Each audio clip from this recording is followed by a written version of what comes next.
اسی یعنی کہ چوتھی حدیث پاک، وہ جو 5 لاکھ حدیث کا نچوڑ ہے، اس میں سے چوتھی حدیث پاک جو ہے وہ امام بخاری علیہ رحمہ جو ہے وہ بخاری شریف جلد اول میں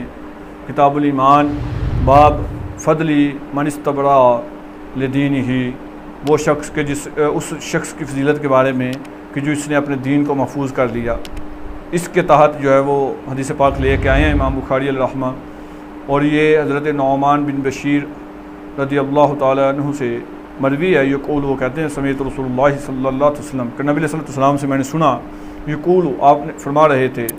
یعنی کہ آپ نے فرمایا الحلال بین والحرام بین، ان کے حلال بھی واضح ہے، حرام بھی واضح ہے، یہاں بیان کر دیا گیا ہے، وبینہما متشابہات، اور جو ان دونوں کے درمیان ہے، یعنی کہ حلال اور حرام کے درمیان ہے، جس کے بارے میں کوئی تصریح نہیں کی گئی، فرمایا کہ وہ متشابہات ہیں، لا یعلمها کثیر من الناس، اور لوگوں میں سے اکثر جو ہے وہ اسے نہیں جانتے، یعنی کہ جو متشابہات ہیں۔ اور فرمایا کہ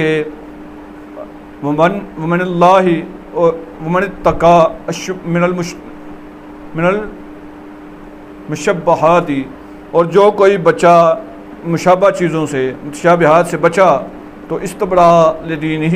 اس شخص نے اپنے دین کو جو ہے وہ محفوظ کر لیا، وعرضہ، اور اپنی عزت کو بھی محفوظ کر لیا، ومن وقع فی الشبہات، اور جو اس میں پڑ گیا شبہات میں،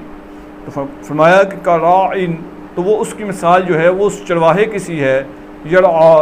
جو چرواتا ہے، حول حمى، یعنی کہ جو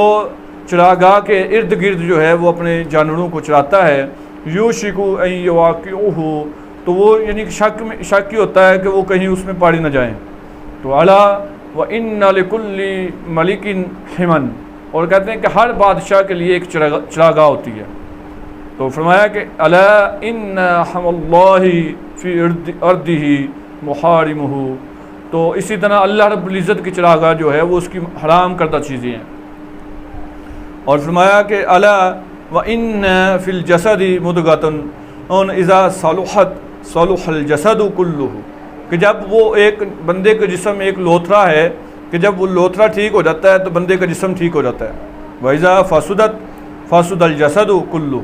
اور جب وہ خراب ہو جاتا ہے تو سارے کا سارا جسم خراب ہو جاتا ہے۔ تو وہ لوتھڑا کون سا ہے؟ فرمایا الا وحی القلب، اور سن لو کہ وہ جو لوتھڑا ہے وہ دل ہے۔ تو یہ حدیث پاک جو ہے اس کے بارے میں ملا علی علیہ رحمہ نے جو ہے وہ جو ہے فرمایا مرکات میں، آپ فرماتے ہیں کہ مشکات شریف کی جو شرح ہے، آپ فرماتے ہیں کہ یہ جو حدیث پاک ہے یہ اصول دین کی بھی اصل ہے، یعنی کہ یہ حدیث پاک ایسی حدیث پاک ہے کہ اس کی بھی اصل ہے، دین کے جو اصول ہیں۔ تو فرماتے ہیں کہ اس میں 3 چیزیں بیان کی گئی ہیں۔ پہلی چیز یہ ہے کہ حلال، یعنی کہ وہ حلال کہ جن کے بارے میں نص وارد ہے، دوسری کہ حرام کہ جن کے بارے میں بھی نص وارد ہے، اور تیسری چیز وہ کہتے ہیں متشابہات ہیں، یعنی کہ جن کے حلال یا حرام ہونے کے بارے میں نص وارد نہیں ہے، اور یہاں ان کے بارے میں یعنی کہ کوئی ایسی روایات ہیں کہ جو دونوں طرح کی متعارض روایات سمجھ لیں کہ دونوں طرح کی حلت کی بھی ہیں، حرمت کی بھی ہیں۔ اب یہ فیصلہ نہیں کر سکتا کوئی کہ یہ حلال ہے یا حرام ہے، تو کہتے ہیں وہ بھی متشابہات میں سے آتا ہے۔ تو فرمایا کہ یہ جو متشابہات ہیں اگر کوئی بندہ ان سے بچ گیا، یعنی کہ ان میں پڑھنے سے، یعنی کہ وہ حلال پہ عمل کرتا رہا، حرام سے بچتا رہا اور متشابہات سے بھی بچتا رہا، تو فرمایا کہ وہ بندہ جو ہے اس نے اپنے دین کو بھی محفوظ کر لیا اور اس نے اپنی عزت کو بھی محفوظ کر لیا۔ لیکن اس کے برعکس جو ہے اگر کوئی بندہ متشابہات میں پڑ گیا تو اب کیا ہوگا کہ وہ اسی طرح اس بندے کی طرح ہے یا اس چرواہے کی طرح ہے کہ جو اپنے ریور کو جو ہے وہ کسی کی چراگاہ کے ارد گرد جو ہے وہ چراتا ہے، تو وہ یعنی کہ قریب ہے کہ وہ اس میں پڑ بھی جائے۔ تو کہتے ہیں کہ اور پھر آگے فرمایا کہ سن لو کہ ہر ایک بادشاہ کے لیے اس کی چراگاہ ہوتی ہے، اور سن لو کہ اللہ تعالیٰ کی زمین میں یعنی کہ اس کی زمین میں جو چراگاہ ہے وہ اس کی محرمات ہیں، یعنی کہ جو حرام کردہ چیزیں ہیں وہ اللہ رب العزت کی چراگاہ ہیں، یعنی کہ ان سے انسان نے بچنا ہے۔ اور فرمایا کہ الا وان فی الجسد، اور فرمایا کہ سن لو کہ جسم میں ایک ایسا لوتھڑا ہے کہ جب وہ لوتھرا صحیح ہو جائے تو سارے کا سارا جسم ٹھیک ہو جاتا ہے، اور جب وہی خراب ہو جائے تو فرمایا کہ سارے کا سارا جسم جو ہے وہ خراب ہو جاتا ہے۔ اور وہ لوتھرا کیا ہے؟ فرمایا کہ وحی القلب، وہ دل ہے۔ تو یہ حدیث پاک ہے۔ تو اس کی مختصر میں نے ساتھ ساتھ وضاحت بھی کی کہ یہ حدیث پاک میں 3 چیزیں بیان کی گئی ہیں، ایک حلال کہ جن کو بندہ کرے، اور دوسرا حرام کہ جن کے بارے میں نص وارد ہوئی ہے تو ان سے بچے، اور تیسرا متشابہات ہے۔ اور متشابہات میں اگر کوئی بندہ پڑھنے سے بچ جائے تو وہ اپنی عزت کو بھی اپنے دین کو بھی محفوظ کر لیتا ہے، لیکن اگر کوئی متشابہات میں پڑ جائے تو پھر قریب ہے کہ وہ جو ہے حرام میں بھی پڑ جائے گا، یعنی کہ اسے چونکہ پتہ ہی نہیں کہ یہ حلال ہے یا حرام ہے، تو وہ ہو سکتا ہے کہ حرام ہو تو وہ کر بیٹھے، تو اس لیے اس سے بھی بچنے کا حکم دیا گیا ہے۔ اور یہ ایسی چیز ہے، اب یہ کوئی یہ نہ کہے کہ جس کے بارے میں نص وارد نہیں ہوئی، یعنی کہ جو حلال یا حرمت کے حوالے سے، تو اب وہ ساری کی ساری چیزیں ہی ناجائز سمجھ لے، ایسا نہیں ہے، بلکہ وہ جس کی اصل ہے دین میں وہ حلال ہے، وہ چاہے میلاد ہو، وہ چاہے کوئی عرس ہو، یا کوئی ایسی چیز ہو کہ جس کی اصل موجود ہے دین میں تو وہ جائز ہے، لیکن جس کی اصل موجود نہیں ہے اور وہ شریعت سے ٹکرا رہی ہو تو وہ جو ہے متشابہات میں وہ دوسری طرف جائے گی۔ بلکہ تو اس لیے ان سے بچنا ہے، متشابہات سے۔ جو بندہ اس میں پڑے گا وہ عن قریب پھر آگے بھی چلا جائے گا، بڑھتا چلا جائے گا، تو اس لیے اس سے بچنے کا حکم دیا گیا۔ اور آگے فرمایا گیا کہ جو دل ہے اس کے بارے میں کہ یہ ایسا لوتھرا ہے جسم میں کہ یہ یوں سمجھ لیں کہ یہ بادشاہ ہے، اور سارا جسم جو ہے اس کی رعایا ہے۔ جب بادشاہ ٹھیک ہو تو رعایا خود بخود ٹھیک ہو جاتی ہے، لیکن جب بادشاہ ہی جو ہے خراب ہو تو رعایا بھی خراب ہوتی ہے۔ تو یہ اسی طرح جو ہے یہاں بھی ہے کہ دل جو ہے جب یہ بندے کا ٹھیک ہو، اس میں معاملات ٹھیک ہوں، اس کی اصلاح کی گئی ہو، تو ظاہری بات ہے کہ بندے کی بھی پھر اصلاح ہو جاتی ہے۔ لیکن اگر یہ اسی کی اصلاح نہیں ہے،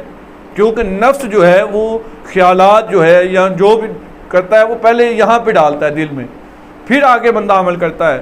اسی لیے بزرگان دین نے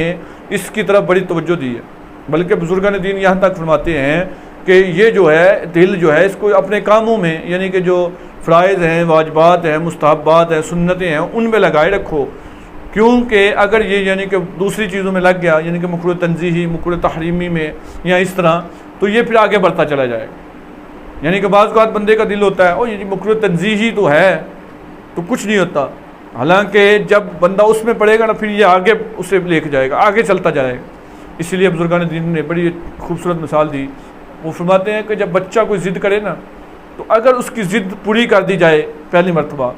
تو اگلی مرتبہ وہ زیادہ شدت کے ساتھ ضد کرے گا، اسے پتہ پوری ہو جانی ہے۔ لیکن جب پہلی مرتبہ ہی اس کی جو ہے وہ پوری نہ کی جائے ضد کو، تو وہ پھر اسے سمجھ آ جاتی ہے کہ یہاں ضد کرنے کا فائدہ کوئی نہیں ہے۔ تو اسی طرح فرماتے ہیں کہ اسے دل کو بھی سمجھانا چاہیے۔ اور بلکہ خواجہ گوہر الدین اویسی رحمۃ اللہ تعالیٰ علیہ آپ فرماتے ہیں آپ کے کوئی پاس بندہ آتا تو آپ پوچھتے ہاں بتاؤ تمہارے خیال کا کیا حال ہے، تو شیخ القرآن عبدالغفور ہزاروی رحمۃ اللہ تعالیٰ نے آپ سے پوچھا کہ حضرت جس کے پاس بھی گئے ہیں آج تک، جس کو بھی دیکھا ہے وہ یہی پوچھتا ہے کہ آپ کا کیا حال ہے، لیکن آپ پوچھتے ہیں آپ کے خیال کا کیا حال ہے۔ تو آپ نے فرمایا، بڑی خوبصورت بات فرمائی، آپ نے فرمایا کہ جس بندے کا خیال پاک ہے اس کا حال پاک ہے، جس بندے کا خیال پاک نہیں اس کا حال پاک نہیں ہے۔ آپ نے فرمایا کہ جو بندہ یعنی کہ نماز پڑھتا ہے تو ظاہری بات ہے اس سے پہلے خیال آتا ہے تو نماز پڑھتا ہے، اچھا کوئی کام اور اچھا کام کرتا ہے تو اس سے پہلے خیال آتا ہے پھر اچھا کام کرتا ہے۔ اسی طرح فرمایا کہ جب کوئی بندہ غلط کام کرتا ہے تو پہلے خیال آتا ہے تو پھر وہ کام کرتا ہے۔ تو فرمایا کہ جب بندے کا خیال پاک ہو جائے گا تو بندے کا حال پاک ہو جائے گا۔ تو اس لیے ہمیں کوشش یہ کرنی چاہیے کہ ہم اپنے حال کو پاک رکھنا چاہتے ہیں تو اپنے خیال کو پاک رکھیں۔ اور یہ حدیث پاک جو میں نے عرض کی، حدیث پاک بخاری شریف کی، تو اس میں بھی اللہ رب العزت سے دعا ہے کہ اللہ رب العزت ہمیں عمل پیرا ہونے کی توفیق عطا فرمائے۔ وما علیہ الا البلاغ۔